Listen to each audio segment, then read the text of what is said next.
Em Campinas. CBN, Café com Política. Bruno Silva, cientista político aqui com a gente. Ótima quinta-feira para você, Bruno. Olá, muito bom dia, Sandra, muito bom dia, Felipe Pereira e, claro, todos os nossos queridos ouvintes. Tudo bem, obrigado, um excelente dia para todos também, né? Muito bom dia, Bruno. Bruno, a gente vem acompanhando, né, o trabalho das polícias do país como um todo, né, a exemplo do que acontece no Rio de Janeiro, mais especificamente hoje, também com um olhar aqui para a nossa região, nessa operação deflagrada pelo GAECO, pela Polícia Militar de Campinas, revelando muito mais do que um esquema de lavagem de dinheiro ligado ao tráfico, mas também expondo a complexidade, a profundidade com que o crime organizado se infiltra em estruturas econômicas e sociais do país, né? Ô Sandra, eu acho que esse é o tema mais desafiador mesmo, né? Aliás, a população brasileira já vem apontando isso. Recentemente o Ipsos acabou fazendo um levantamento, mostrou que esse é o principal problema hoje do país, né? Os governantes, portanto, têm que prestar mais atenção a esse assunto e tentar dar respostas que sejam respostas um pouco mais satisfatórias, né? Se a gente parar para pensar, não é um tipo de problema que tem uma solução simplória, né? Às vezes as pessoas ali, cada um diante do seu posicionamento, da percepção que tem sobre como as políticas vão sendo feitas ao longo do tempo, acabam adotando duas posturas e ambas as posturas não resolvem o problema. Ou de um lado fazem uma defesa muito enfática, como infelizmente do que a gente viu no episódio ali no Rio de Janeiro, a favor da dimensão de uma letalidade ainda maior, né? De uma lógica de guerra ainda maior, como o princípio para poder acabar com aquilo tudo, o que não é fato, bem como outros que tentam também relativizar demasiadamente o fato de que o crime organizado tem os seus tentáculos muito bem estruturados no Brasil em diversos territórios onde o Estado não consegue chegar, né? Então, o que eu penso? É preciso olhar para essa área de uma forma multidimensional. Então, por exemplo, como você consegue começar a avançar para desmantelar aspectos centrais ou cruciais do crime organizado? Você precisa ir principalmente mirando na estrutura financeira dele. Então, operações, por exemplo, como aquelas que a gente viu esse ano no Brasil, agora a gente tem essa também trazendo em destaque do que está acontecendo em Campinas, em toda a região, né? Que é o esquema de lavagem de dinheiro ligado aí a traficantes que são procurados no Brasil, mas a exemplo do que a gente viu na Faria Lima, aquilo acaba afetando o coração financeiro, vamos dizer assim, que é o que dá a sustentação para toda a operação, porque também sem dinheiro, sem recurso, vamos dizer assim, não tem nenhum tipo de funcionamento de nada, e não é à toa que o crime, a gente chama de crime organizado, porque possui uma ramificação, uma organização, por vezes demasiadamente complexa, na figura de empresas de fachada, de esquemas de lavagem de dinheiro para tentar justamente tirar o dinheiro que é o dinheiro ilegal do tráfico de drogas, enfim, de atividades ilícitas, para poder dimensionar para outras atividades que têm menor visibilidade, ou muitas das vezes tentando passar essa impressão de que são atividades lícitas. Então, fazer esse rastreio financeiro, eu acho que é um dos principais pontos para buscar o desmantelamento. Agora, do que diz respeito à lógica mais da violência em si, e a perspectiva de retomada de território sob o controle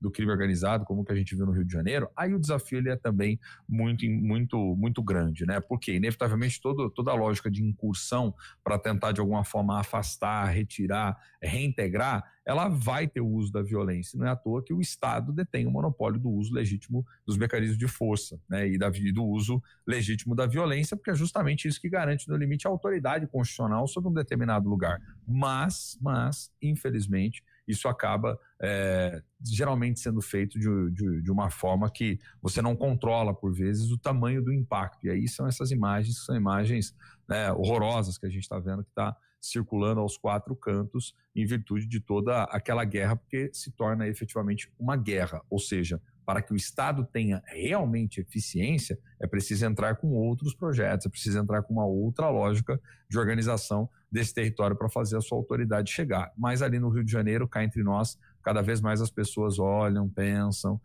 veem os posicionamentos, ouvem os políticos falarem, consideram os planos que são apresentados, e a única palavra talvez que vem à mente é justamente esse desespero, né? Porque parece que não tem solução, se torna praticamente insolúvel, né? Aí o Alexandre manda aqui a pergunta no 991869070. Pensando em desmantelar o crime e também acabar com a mão de obra não funciona, pois sem mão de obra, sem demanda, acaba a empresa. Né, acaba fazendo com que não tenha mais esse tipo de supostamente, né? Mas é uma questão tão estruturada ali, né? E do disfarce para tentar uma aparência de legalidade. Quantas ações, né, com laranjas de pessoas que às vezes nem sabiam também que estavam sendo utilizadas, né? Por ignorância ou por falta conhecimento mesmo, né? A ignorância no sentido de não saber do que se trata, de não ter o conhecimento mesmo. Ou né? a sofisticação desse tipo de lavagem de dinheiro, como é o caso aqui do Sérgio Filho, né?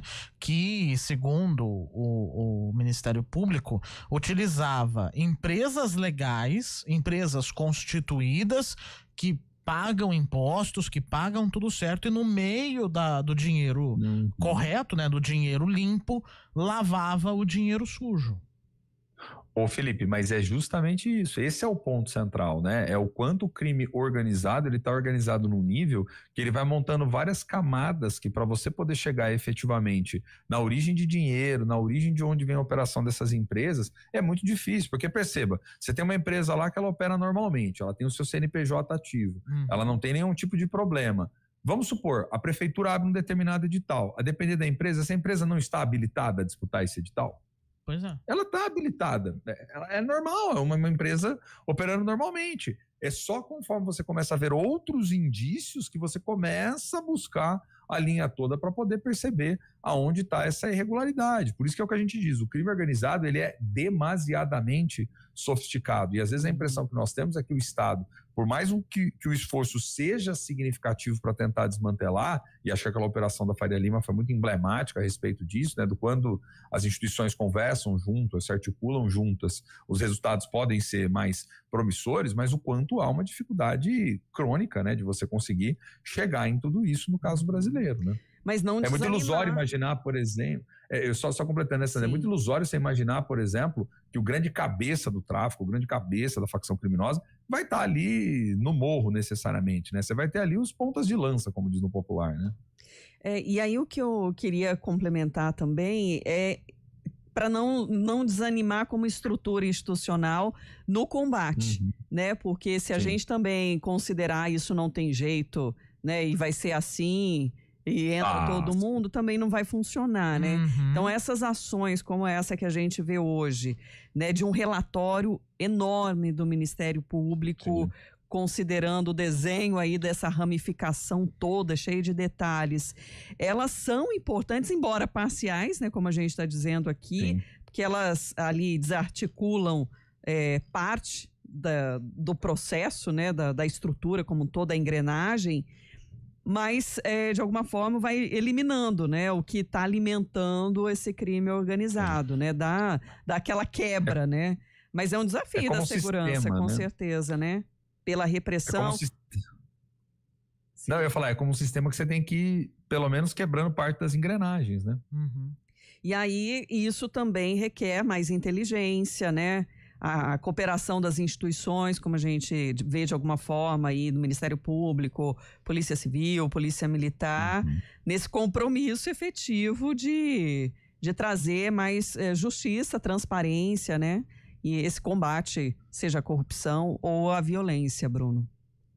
E a própria segurança dos agentes públicos, né, envolvidos nessa história toda, também, né, Sandra? Porque quantos delegados, por exemplo, às vezes não ficam até receosos, às vezes, de conseguir avançar em certos lugares, porque qual a capacidade do Estado de conseguir, às vezes, garantir a segurança dele posteriormente, a depender do que é desmantelado? A gente viu aquele caso no litoral, né, gente? Me ajudem aí, vocês que são, né, sempre as memórias, né, da informação nossa, mas teve aquele caso de assassinato, né, do delegado, não foi? Sim, do delegado, né? Enfim, quer dizer, que nem estava mais em operação, o sujeito estava aposentado, Então, assim, você imagina muitas das vezes esses próprios agentes. Eu acho que o Estado precisa começar a repensar, o Sandra, Felipe, queridos ouvintes, a partir da base. Então, assim, primeiro, em termos de legislação, o que é preciso mexer para poder tornar cada vez mais complexo, né, para o sujeito pensar milhares de vezes como ele vai entrar no crime organizado, né? Então, como que a gente pode, do ponto de vista da legislação, articular isso? Segunda dimensão, o que em termos de políticas de ação do Estado é necessário ser feito